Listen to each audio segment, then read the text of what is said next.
Question है समांतर plate संधारित्र की धारिता के लिए व्यंजक प्राप्त करिए जबकि प्लेटों के बीच परावैद्युत पदार्थ भरा हो। संधारित्र की धारिता किन किन बातों पर निर्भर करता है? ठीक है, ये क्वेश्चन है हमारा। तो क्वेश्चन ये है, बड़ी आराम से पढ़ लो। इस क्वेश्चन में वैसे तो अगर लॉन्ग आंसर में ये आएगा तो परावैद्युत से, अब इसमें ये नहीं लिखा कि आंशिक रूप से भरा है कि पूर्ण रूप से भरा है, ठीक है, बस ये लिखा है कि भरा है, पदार्थ भरा है, ठीक है।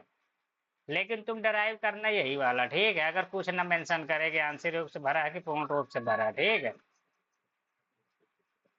तो परावैद्युत से आंशिक रूप से भरे समांतर प्लेट संधारित्र की धारिता, तो इसमें क्या लिखो, माना है प्लेट संधारित्र की प्लेटो 1 2 का क्षेत्रफल ए है, जैसे प्लेट संधारित्र हो गया, ठीक है।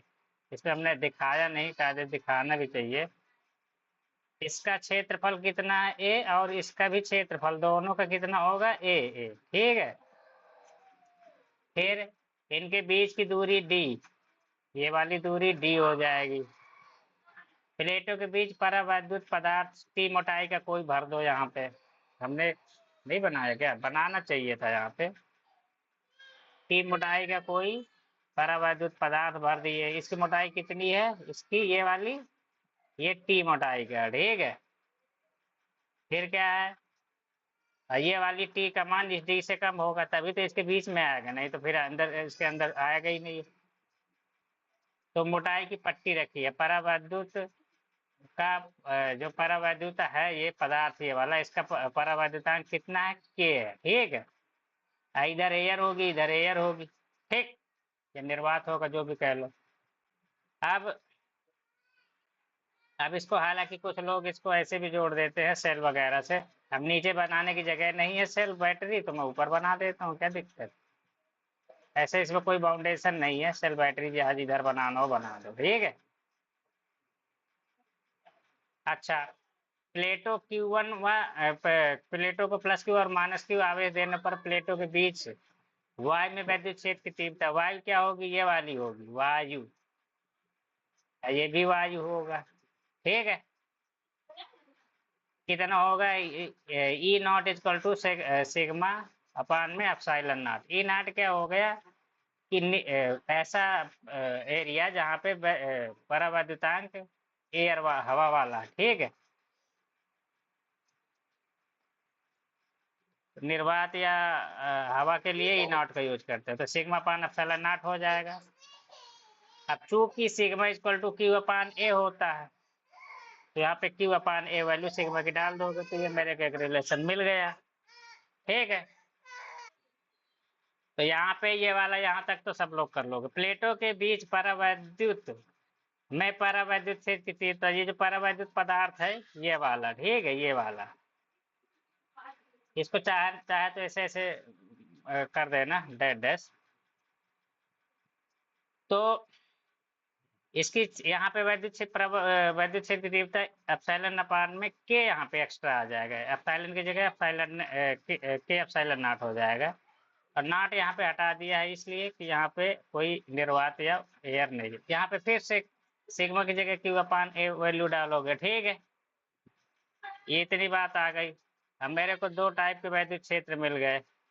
यहाँ तो होगा हमारा वैद्युत क्षेत्र ई नॉट यहाँ पे, और यहाँ भी वैद्युत क्षेत्र कितना होगा, ई नॉट, और यहाँ पे कितना वैद्युत क्षेत्र होगा, ई होगा, ठीक है। ये चीजें लिखना हो लिख देना, ज्यादा समझ में आएगा, ठीक है। चलो, अब इसके बाद क्या है, अभी फिगर तुम्हारे दिखेगा नहीं तुम्हें। आप कह रहा प्लेटों के बीच डी माइनस टी दूरी वायु में तथा टी दूरी परावैद्युत में है। प्लेटों के बीच डी माइनस टी दूरी वायु में तथा टी दूरी परावैद्युत में है। अतः प्लेटों के बीच का विभवांतर, विभवांतर जो होता है ना, यहाँ पे यही वाला लाइन याद रखना, यही तुम लोग भूलोगे जब भूलोगे तो, ठीक है। ये वाली जो लाइन होगी विभवांतर बराबर होता है वैद्युत क्षेत्र गुणे दूरी, नॉर्मली डेरिवेशन में यूज करेंगे, ठीक है। v equal to E D, v equal to E D, ये लाइन ध्यान रखना, ई डी, ठीक है। ये कहाँ से आया है? e equal to V by D से, ठीक है। क्या हुआ? तो इसमें ये वाली बहुत इंपॉर्टेंट लाइन है। तो तुम क्या करोगे,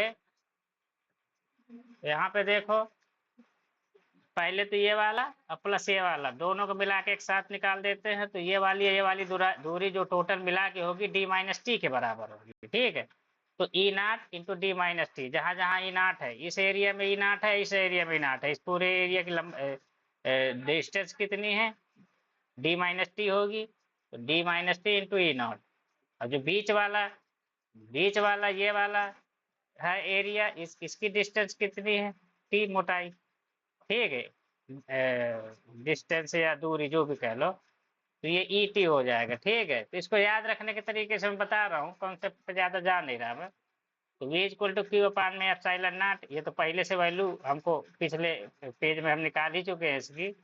डी माइनस टी की जगह डी माइनस टी रहेगा, पिछले ई की जगह ए अपान में एप्सिलॉन नॉट के और टी रख देंगे। यहीं तक मेन डेरिवेशन। ये लाइन बहुत इंपॉर्टेंट है, इसको ध्यान रखना, समझ गए? इसको जिसने कर लिया तो सारा आंसर आ जाएगा, फिर तो कुछ नहीं है। ये इतना आ गया और इतना आ गया, इसको सॉल्व करोगे तो इतना आ जाएगा।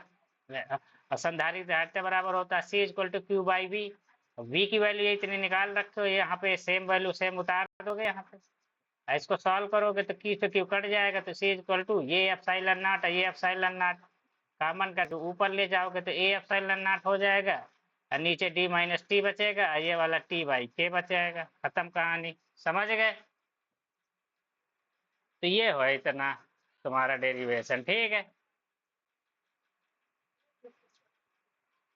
ये वाला पूछा नहीं है तो इसको नहीं लिखना है। अगर पूछेगा कि ये वाला फार्मूला डिराइव करो, अगर छोटे छोटी पट्टी है उसके बीच में रख दी जाए T1 T2 T3 मोटाई की, तब फिर इस तरह ये वाला फार्मूला आएगा।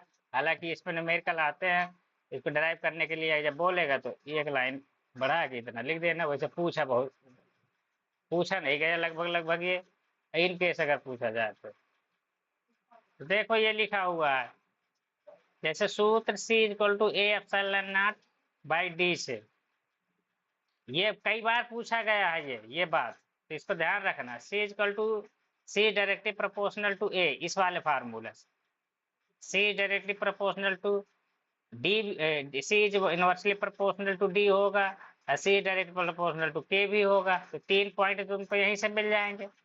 तो C directly proportional to A इतना लिख दोगे, ये पर्याप्त है। इतने टीचर पढ़ेगा, आगे वाली लाइन नहीं पढ़ेगा, तो कोई भी लिख देगा। अर्थात संधारित्र की धारिता संधारित्र के प्लेटों के क्षेत्रफल के अनुक्रमानुपाती होता है, ठीक है।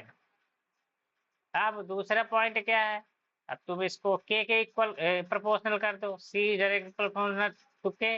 ये फार्मूले से तुम बना के आंसर आराम से लिख सकते हो। अर्थात संधारित्र की धारिता प्लेटों के बीच के माध्यम के परावर्तन के अनुक्रमानुपाती होता है, ठीक है।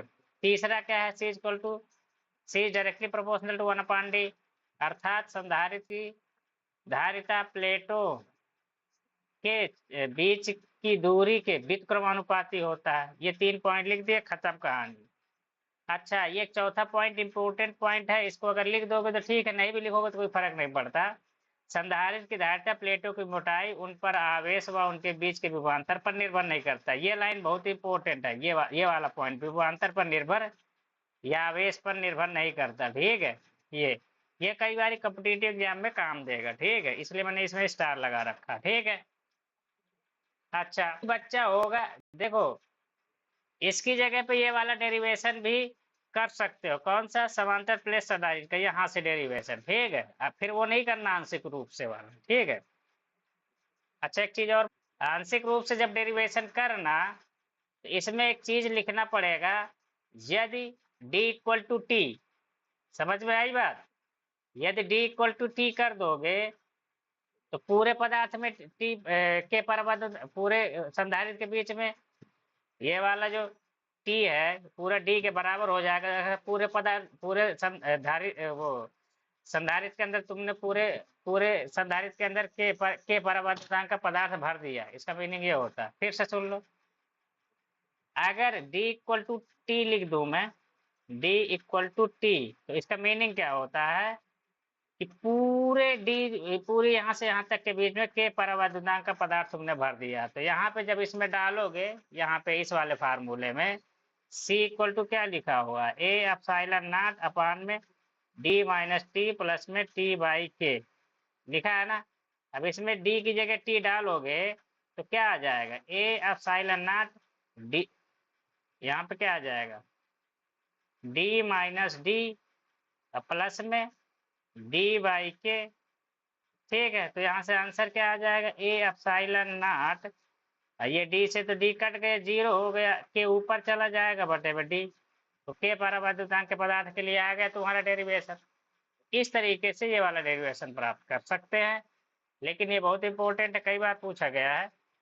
लेकिन अब इन्हें, तो इसको भी देख लो, माना प्लेट 1 को आवेश प्लस क्यू, प्लेट 2 को आवेश माइनस क्यू देते हैं, दिया जाता है प्रेरण के कारण दोनों प्लेटों पर आवेश पृष्ठ पर होगा, अतः दोनों प्लेट आवेश के समतल चादर की तरह व्यवहार करेंगी। प्लेट 1 पर पृष्ठ आवेश घनत्व कितना हो जाएगा, सिग्मा 1। इसमें हमने लिखा नहीं है, यहाँ पर लिखना चाहिए था सिग्मा 1 क्यू बाई ए। दूसरी प्लेट पर जो आवेश पृष्ठ घनत्व होगा इस इधर वाले में सिग्मा 2, ये भी हो जाएगा माइनस क्यू बाई ए।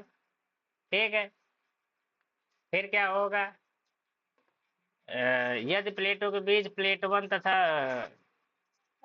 यदि प्लेटों के बीच प्लेट 1 तथा प्लेट 2 के कारण वैद्युत क्षेत्र की तीव्रता क्रमशः E1 बाई E2 हो, एक तो इधर वाली प्लेट होगी, ठीक है, उसके कारण वैद्युत क्षेत्र उत्पन्न होगा, एक दो प्लेटें है ना, इधर वाली के कारण भी उत्पन्न होगा और इधर वाली के कारण उत्पन्न होगा बीच में। तो बाएं साइड वाले के लिए के कारण E1 equal to sigma upon में 2 एप्सिलॉन नॉट, और दूसरी वाले के कारण सिग्मा अपान में 2 एप्सिलॉन नॉट। यहाँ पे एक चीज हमने नहीं लिखी, लिखना चाहिए था, इसको इक्वल टू हम सिग्मा मान लेते हैं, ठीक है, इसको इक्वल टू, अगर इसको सिग्मा मानेंगे तो इसको माइनस सिग्मा मानना पड़ेगा, क्योंकि क्यू बाई ए यहाँ माइनस लगा हुआ, अगर Q by A equal to sigma मान रहे हो तो माइनस का Q by A minus sigma मान सकते हैं, समझ गए। हेलो, तो उस आधार पे यहाँ पे सिग्मा पान में 2 एप्सिलॉन नॉट, ये वाला जो वैद्युत क्षेत्र होगा दूसरी वाले प्लेट के कारण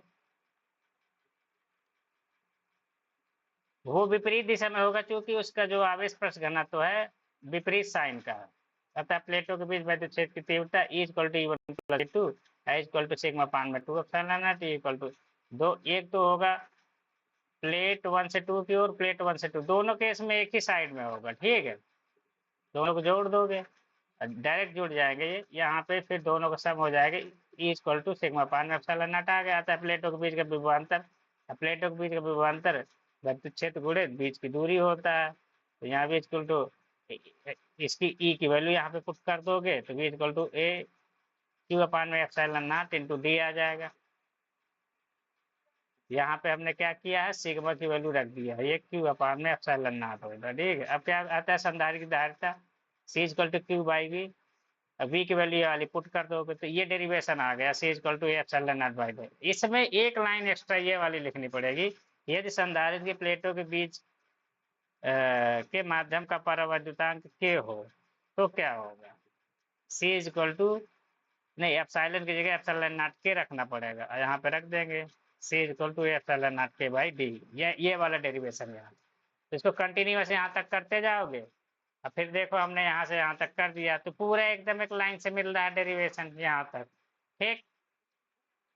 तो जब अब इसमें क्या है, ये वाला वैल्यू पूछ दिया तो इसको भी कर दोगे तो फुल नंबर मिल जाएगा, फिर वो वाला आंशिक वाला मत करना। आंशिक वाला तो नॉर्मली जब पूछा जाता है तो लिख के आएगा कि आंशिक रूप से जब भरा हो, और उसके साथ में फिर कोई सब पार्ट नहीं पूछता जल्दी से, ठीक है। इतनी बात समझ में आई। तो हमने शुरू में बोला था कि आंशिक वाला करना, लेकिन आंशिक वाला नहीं करना है, क्योंकि दो पार्ट में क्वेश्चन पूछा है, इस वजह से यहाँ से स्टार्ट करना, कहाँ से, यहाँ से और यहाँ तक ये पूरा चलेगा, फिर ये वाला पूरा चलेगा, और फिर ये यहाँ तक चलेगा, यहाँ पे स्टॉप हो जाएगा। ठीक है, ये वाला लिखना हो लिख देना, तुम्हारी मर्जी के ऊपर। आंशिक वाला सीख लिए हो तो जब पूछेगा तो उसको भी कर देना। न्यूमेरिकल में कह रहा है कि 2 × 10⁻⁴ वोल्ट पर मीटर का एक समान वैद्युत क्षेत्र में 80 मिलीग्राम के लोलक का एक गोलक गोलक जिस पर 2 × 10⁻⁸ कूलम का आवेश है, विराम अवस्था में लोलक की डोरी में तनाव तथा डोरी द्वारा ऊर्ध्वाधर से बनाया गया कोण ज्ञात कीजिए। अब इनने क्वेश्चन जहां से छापा हो, लेकिन एक चीज इसमें नहीं बताया कि विद्युत क्षेत्र की दिशा किधर है। बताना चाहिए ना, ऐसे कैसे बता देगा आदमी। यहाँ पे लिख लोगे, यहाँ पे एक लाइन तुमको लिखनी पड़ेगी, माना विद्युत क्षेत्र क्षैतिज क्षैतिज दिशा में है। यहाँ पे लिखना पड़ेगा, माना विद्युत क्षेत्र क्षैतिज के अनुदिश है। ठीक है, तो यहाँ पे विद्युत क्षेत्र इस दिशा में हमने मान लिया। तो जब अगर वैद्युत क्षेत्र न होता तो यहाँ पे रुकता लोलक तुम्हारा। अब वैद्युत क्षेत्र है तो ये क्या करेगा, वैद्युत क्षेत्र इस दिशा में बल लगाएगा, तो बल लगा के इसको ठेल ले जाएगा। तो जैसे झूला को ठेल देते हो, झूला झूलते हो, तो ये इधर आके यहाँ पे रुकेगा, यहीं पे आके हमेशा रुका रहेगा, क्योंकि वैद्युत क्षेत्र इसको हमेशा इस दिशा में बल लगा के रखेगा। अब वो कह रहा है कि ये वाला एंगल बताओ फिर कितना, वो इस यहाँ से जहाँ से टंग रहा है ये लोलक, ये वाला एंगल क्षैतिज के साथ ऊर्ध्वाधर के साथ कितना। तो हमको यहाँ पे लिखना पड़ेगा, ये जो थीटा है ना, यहाँ पे एक ये बात लिख देना, थीटा लोलक के द्वारा ऊर्ध्वाधर के साथ बनाया गया कोण। लोलक द्वारा, हालांकि चित्र में दिखा दोगे तो वो टीचर समझ ही जाएगा, ऊर्ध्वाधर के साथ बनाया गया कोण। ठीक है, अब यहाँ पे हमने इतना शो कर दिया, अब इसको हमने अलग से एफबीडी बना दिया। यहाँ पे चाहो तो यहाँ भी बना सकते हो, थोड़ा कॉम्प्लिकेटेड हो जाएगा, इस वजह से मैंने यहाँ बना दिया। तो इस टी को, इधर ये क्यू है, इधर एम जी है, इसको एक्स वाई के अनुदिश हमने सॉल्व कर देंगे तो आसान हो जाएगा। तो इस टी ना तो एक्स के अनुदिश है ना वाई के अनुदिश है, तो टी को हम क्या करेंगे कि वियोजित कर देते हैं। तो एक भाग एक्स के अनुदिश आ जाएगा, एक टी के अनुदिश आ जाएगा, इस वाले टी का काम खत्म हो जाएगा। ठीक है, इसको फिर भूल जाएंगे। तो क्या होगा, इस अगर ये वाला थीटा है तो ये वाला एंगल भी थीटा होगा। तो यहाँ से ये दोनों एक दूसरे के कॉपी ही है, तो यहाँ भी थीटा ही होगा। तो ये जब ये थीटा होगा तो इसका इधर की दिशा में जो वियोजन आएगा टी कॉस थीटा आएगा, इधर दिशा में आएगा टी साइन थीटा आएगा। अब क्या होगा, अगर कोई वस्तु त्वरण में नहीं है, किसी वस्तु में त्वरण नहीं हो रहा, अर्थात वो स्थिर विराम अवस्था में है, तो एक डायरेक्शन में जितने भी बल होंगे सबका योगफल शून्य होगा। तो एफ एक्स बराबर 0, sigma F x. Sigma F मतलब एक्स दिशा में जितने भी बल लग रहे हैं उनका योगफल। तो एक दिशा में क्यू ई है, धनात्मक एक्स एक्सिस की ओर है, इसलिए प्लस ले लिया। ऋणात्मक एक्सिस की ओर, एक्स एक्सिस की ओर है, तो इसलिए माइनस में ले लिया, इक्वल टू 0 कर दिया। अगली बार इसको सॉल्व करोगे तो T sine theta equal to Q E हो गया। अब क्या है, इसी प्रकार से हम वाई डायरेक्शन में भी जो जितने भी बल होंगे उनका योगफल शून्य होगा, अगर वस्तु त्वरण में नहीं है, विराम अवस्था में है। तो वाई डायरेक्शन में sigma F Y equal to 0 होना चाहिए। तो यहाँ पे क्या करेगा, वाई डायरेक्शन में टी का थीटा तो धनात्मक वाई एक्स में है, वाई एक्स के अनुदिश टी का थीटा को पॉजिटिव ले लिया, एम जी नीचे है, वाई एक्स ऋणात्मक वाई एक्स की ओर है, इसलिए माइनस ले लिया। दोनों को सॉल्व करोगे तो टी का बराबर एम जी आ गया। अब हम एंगल जो है पहले सॉल्व कर दिए, तो एंगल वाला ही बता देते हैं। समीकरण 1 में 2 को भाग दे दोगे तो tan थीटा बराबर में ई बटे एम जी आ जाएगा, जब साइन थीटा बटे cos थीटा आएगा। ठीक है, वो tan थीटा के बराबर हो जाएगा, इसको फिर थीटा का tan इनवर्स की बटे एम जी हो जाएगा, वैल्यू पुट कर देना। सॉल्व कर देना। क्यू की वैल्यू 2 गुणे 10 की घात -8, ई की वैल्यू 2 गुणे 10 की घात 4, एम की वैल्यू 80 गुणे 10 की घात -6, क्योंकि केजी में कन्वर्ट करना पड़ेगा ना, एसआई यूनिट में ही सारे सवाल लगाओगे। और जी की वैल्यू हम 10 रख दे रहे हैं यहाँ पे, ठीक है। अगर तुम यहाँ पे रख रहे हो जी की वैल्यू नहीं दिया हुआ है तो एक बार यहाँ पे ब्रैकेट में मेंशन भी कर देना, जी इक्वल टू 10 मीटर पर सेकेंड स्क्वायर, ठीक है। अच्छा, यहाँ से हमारा थीटा आ जाएगा tan इनवर्स 1/2। अब क्या होगा, अब हमको तनाव बल निकालना, तो तनाव बल जो है यहाँ से देखो, अभी इन दोनों समीकरणों को हल करोगे ऐसे आंख मूंद के, तो ये तो न्यूमेरिकल वैल्यू है, ये भी न्यूमेरिकल वैल्यू, टी और साइन थीटा, ठीक है। तो हमारा सबसे आसान तरीका ये होता है कि इन दोनों का स्क्वायर करके जोड़ देंगे, तो अपने आप साइन थीटा का sine square theta cos square theta जुड़ के 1 हो जाएगा, ठीक है। तो इसलिए साइन थीटा अपने आप गायब हो जाएगा, केवल टी टी बजेगा, हमारा आंसर आ जाएगा। तो हम इधर कर दिए हैं वही काम, दोनों का स्क्वायर करके जोड़ देंगे तो T square sine theta plus T square cos square theta equal to Q का स्क्वायर प्लस एम जी का स्क्वायर हो जाएगा। अब क्योंकि इन दोनों में टी स्क्वायर का करोगे तो sine square theta plus cos square theta 1 बच जाएगा। वो हमने यहाँ पे लिखा नहीं है, लिख लेना जिसको लिखना हो, ठीक है, या जिसको कम समझ में आता हो वैसे लिख ले, T square sine square theta plus में कॉस स्क्वायर थीटा, ठीक है। अब इसकी वैल्यू तो 1 हो ही जाएगी, ठीक है। तो यहाँ तो केवल टी बचेगा, टी स्क्वायर इसका इधर ले जाओगे वर्गमूल आ जाएगा, ये स्क्वायर को इधर ले जाओगे वर्गमूल हो जाएगा, अंडर रूट हो जाएगा। यहाँ भी अंडर रूट नहीं लगाया क्या, यहाँ अंडर रूट लगा लेना, यहाँ भी अंडर रूट लगा लेना, वो सॉल्व कर लोगे 4√5 × 10⁻⁻⁴ न्यूटन तनाव बल आ गया। यहाँ पे थोड़ा लिख देना कोण, ऊर्ध्वाधर के साथ बनाया गया कोण, या केवल कोण लिख दो, ऊपर शुरू में तो लिख ही दिए, ठीक है। ये क्वेश्चन तुम्हारा सॉल्व हो गया।